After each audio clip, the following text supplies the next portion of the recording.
할렐루야. 할렐루야. 반갑습니다. 오늘 본문의 말씀을 가지고 거짓 증거하지 말라 하는 제목으로 함께 은혜를 나누고자 합니다. 거짓 증거하지 말라. 쉽게 말하면 거짓말하지 말라라는 말이죠. 자, 요즘 코로나로 인해서 불거진 일이 있다면 그리스도인들의 거짓말 이야기입니다. 정광훈 목사님의 이야기는 차치하더라도 8월 15일 광복절 행사 때에 많은 분들이 와서 광화문에서 외치고 돌아가셨습니다.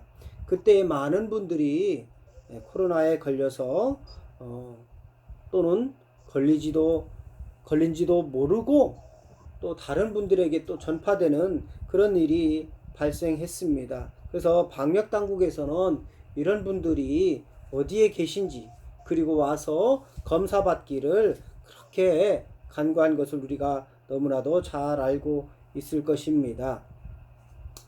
오늘 광화문 광장에서 모였던 그분들이 자기가 어디에서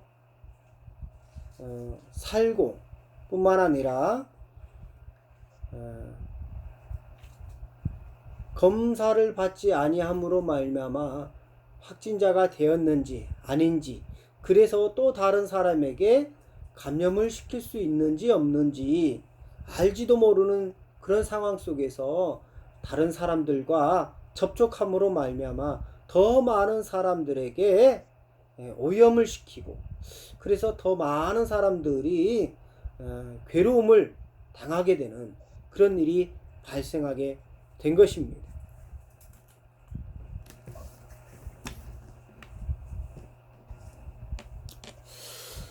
뿐만 아니라 제주도에서 확진된 그런 은퇴 노부부 목사의 그 이야기가 또한 모든 국민들에게 전해짐으로 인해서 기독교가 국민의 공분을 사게 되는 일이 발생하게 되었습니다.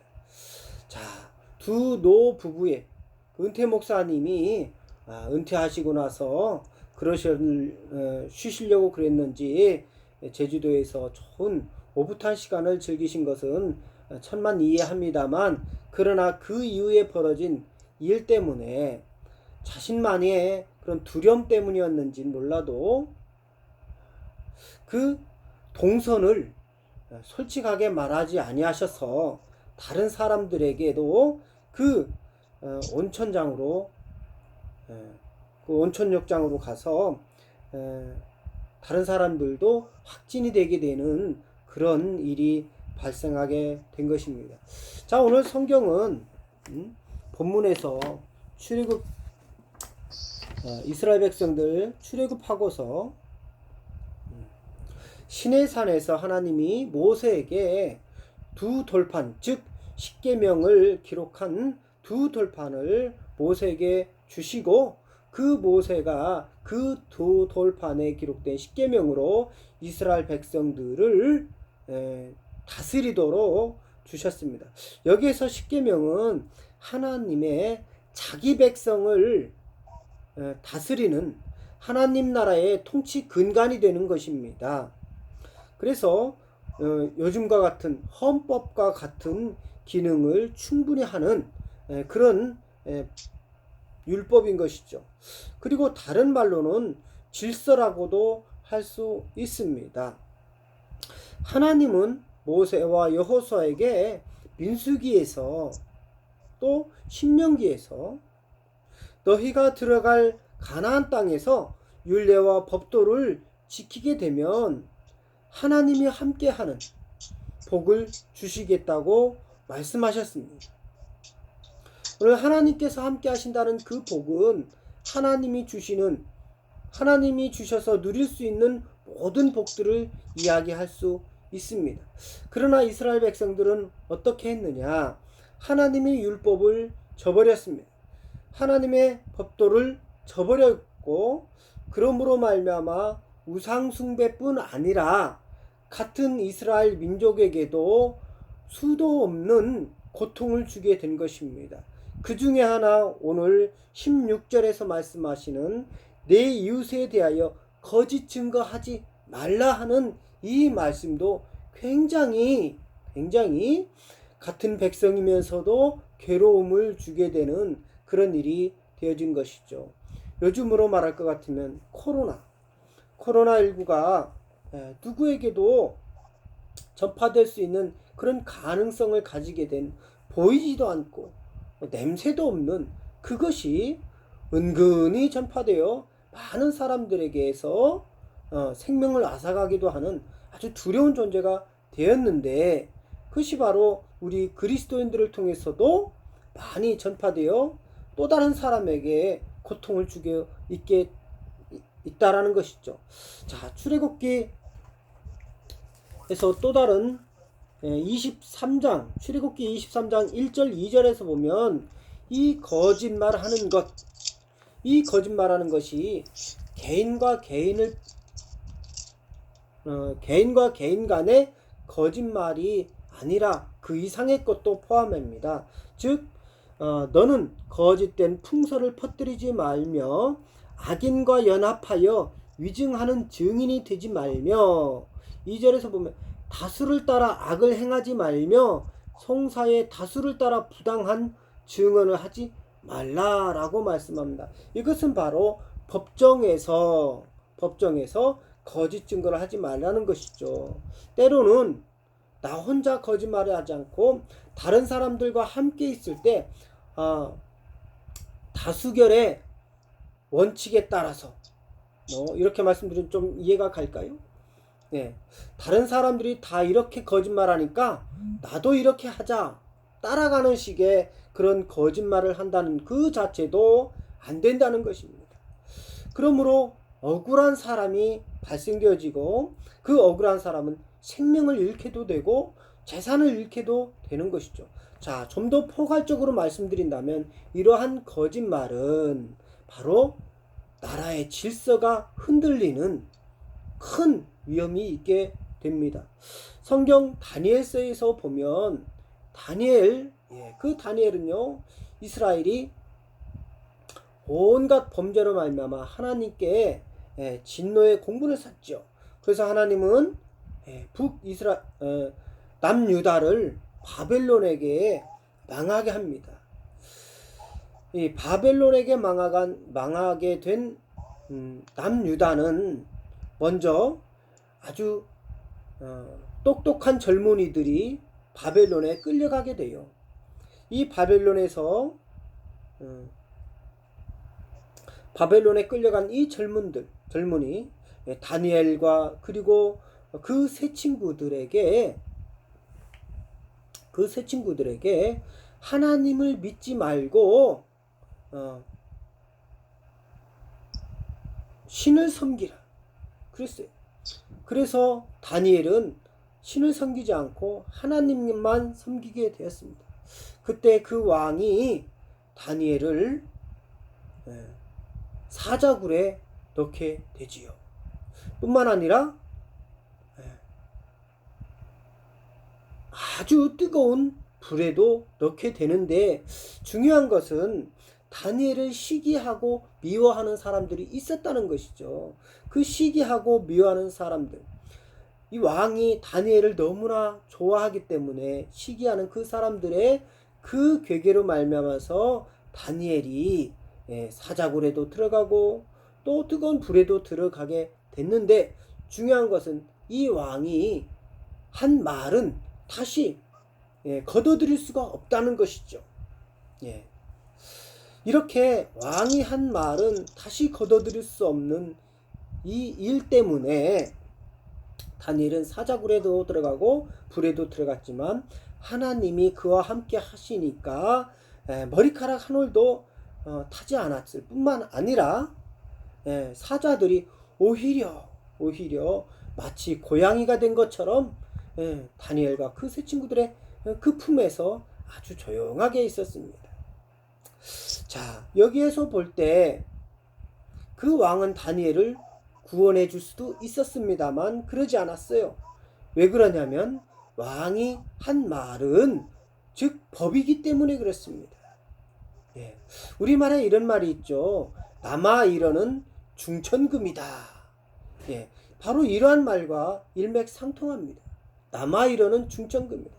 말 한마디를 하더라도 아주 신중하게 해야 된다는 것이고 책임감 있게 해야 된다는 것, 그것은 바로 잘못 말한 한마디에 자기의 중심이 이뤄지고 가치가 떨어지기 때문에 그렇습니다.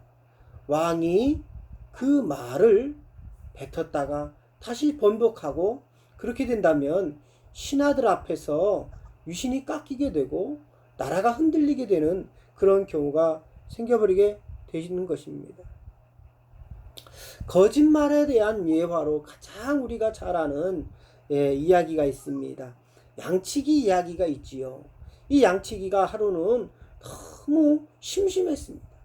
양을 저 언덕에서 풀을 뜯기고 있는데 햇살은 따사롭고 바람은 솔솔솔 부는데 너무나 따분하고 잠이 왔습니다. 그래서 뭔가 재밌는 일이 없을까 싶어서 거짓말을 하게 되지요. 늑대가 나타났다. 늑대가 나타났다. 예, 그래서 언덕 아래서 농사를 짓던 주민들이 각기 들고 있던 농기구를 가지고 막 쫓아와서 그 늑대를 쫓아주려고 왔더니만 거짓말이었습니다. 그리고 돌아서서 다시 농사를 지었습니다.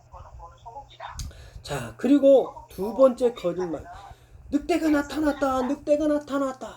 이렇게 양치기가 또 거짓말했을 때 부랴부랴 내 1인 양 그렇게 올라와서 양을 쫓아주려 했건만 또 거짓말에 그 허탕치고 돌아갔습니다. 그런데 말입니다. 진짜로 양이 나타나게 된 겁니다. 아니, 늑대가 나타나거든요. 이 양치기가 너무나도 다급했습니다. 실제로 더 큰 목소리로 늑대가 나타났다. 늑대가 나타났다. 라고 소리를 외쳤지만 농부들은 또 거짓말이구나. 저 녀석 심심한가 보다. 라고 그냥 생각하며 농사를 짓다. 그래서 이 양치기는 그 양들을 다 잃었다는 것입니다. 자, 이 거짓말 이야기, 양치기 이야기를 들으면서 느끼는 게 무엇입니까? 거짓말이 이처럼 사람의 가치를 떨어뜨리고 그 말의 가치를 떨어뜨려서 믿어주지 않는다는 것, 질서를 잃어버리는 것입니다.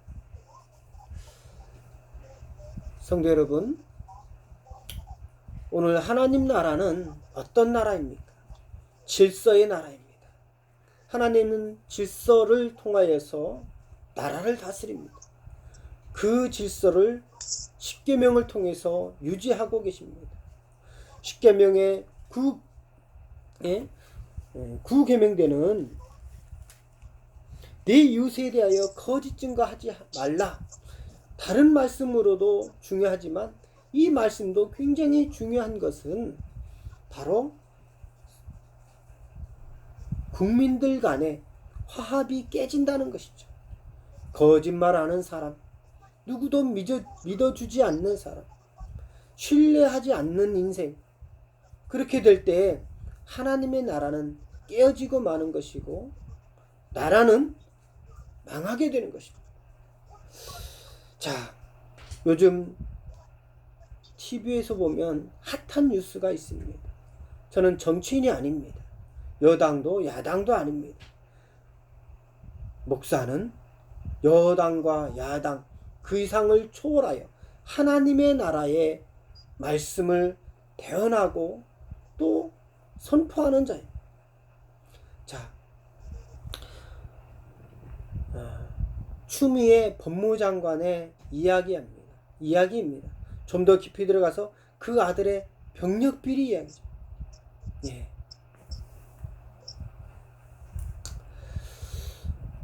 그 병력 비리가 국민들의 공분을 사고 있습니다. 군대를 다녀온 남자분들이라면 누구나도 다 이해할 수 없는 상황이 벌어진 것입니다. 치료를 목적으로 병가를 받아서 치료를 잘 마쳤습니다. 그러나 여전히 후유증이 남아서 좀 더 시간이 필요했던 것 같습니다. 보통의 군대라면 우선은 자대로 복귀해서 다시 한번 병가를 내서 시간을 받는 것이 맞고 여태 그렇게 알고 있고 해왔습니다. 그러나 법무장관 당시에는 여당의 당수로서 있었던 추미애 장관의 보좌관이 부대에 전화를 해서 행정에 맞지 않는 방법으로 시간을 얻었다라는 것이죠. 이것이 문제가 됩니다. 보통의 군인이라면 되지도 않을 이야기죠. 자, 그런데 이 당시의 국회의원은 가능했습니다. 자, 문제는 거짓말이라는 거죠. 거짓말입니다. 누구라도 실수해서 잘못할 수는 있어요. 그러나 거짓말하는 것은 옳지 않습니다. 이 거짓말로 인해서 또 다른 사람은 이렇게도 말합니다. 이 법무장관의 자리까지도 위태하게 만드는 그런 사건이다 라는 것입니다. 이 거짓말, 특별히 법무장관의 자리를 내놓을 수도 있는 큰 거짓말입니다. 그러나 여러분, 이 거짓말은 우리에게 있어서도 참 중요합니다. 그리스도인들에게 이 거짓말은 바로 우리의 인생과 생명을 내어놓는 일입니다. 맞바꾸는 일이다 라는 것이죠. 여러분, 99번 잘해도 한 번 잘못하면 그것이 다 잘못한 것입니다. 율법이 그런 것입니다. 율법은 99번 잘했어도 한 번 못하면 그게 다 죄인이라는 거예요. 우리 안에 죄가 있다면 그 죄들은 다 하나님 앞에 토설함으로 용서를 받을 수 있습니다. 그러나 그 죄도 여전히 어제 짓고 내일 회개하고 어제 짓고 내일 회개하는 반복적인 것이라고 반복적인 회개가 아닙니다. 어제 지었던 죄를 내일 또다시 어제 회개한 것을 내일 또다시 짓는 것은 옳지 않습니다. 우리가 할 수 있는 지을 수 있는 죄 중에 가장 쉽게 짓는 것이 무엇입니까? 아마도 거짓말일 것입니다. 수도 없는 수십 번 하루에도 여러 번 짓는 이 거짓말이 나의 생명을 맞바꿀 수도 있을 뿐만 아니라 내 주변에 있는 그런 이웃에게도 어려움과 고통을 주게 된다라는 것이죠. 이 거짓말이 바로 무엇냐? 이 거짓말이라고 말할 때에 이 이웃이 뭐냐? 이 이웃은 나와 가장 가까이 있는 사람들을 이웃이라고 하는 거지요. 그 이웃에게 거짓말하지 말라는 거예요. 가장 가까이에 있는 이웃. 우리가 살면서 이웃이 얼마나 넓은지 모르겠어요. 저에게 이웃은 몇 미터 안에 있는 분들일까요?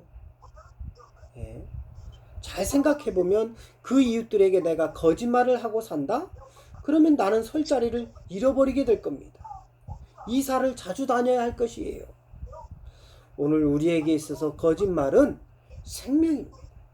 뿐만 아니라 하나님 나라에서 10가지 즉 10계명 중에 하나로 들어가 있다라는 사실 앞에서 우리는 거짓 증거하는 것이 굉장히 중요하구나 라는 것을 우리가 알아야 할 것입니다. 성도 여러분, 우리가 누구에게 거짓말하고 있습니까? 멀리 있는 사람에게 거짓말하고 있습니까? 가까이 있는 가족과 주위에 있는 그 이웃들에게 거짓말하고 있습니까? 먼저는 내 양심 안에 있는 성령께 거짓말하고 있지 않습니까? 내가 거짓말할 때 처음 아주 가깝게 맞닥뜨리는 분은 성령 하나님입니다. 그 성령 하나님께 죄를 짓는 것이고 또 가족들에게도 거짓말하는 분들이 많이 있을 것이고 가족에게도 하는 그 거짓말들을 이웃에게는 못하겠습니까?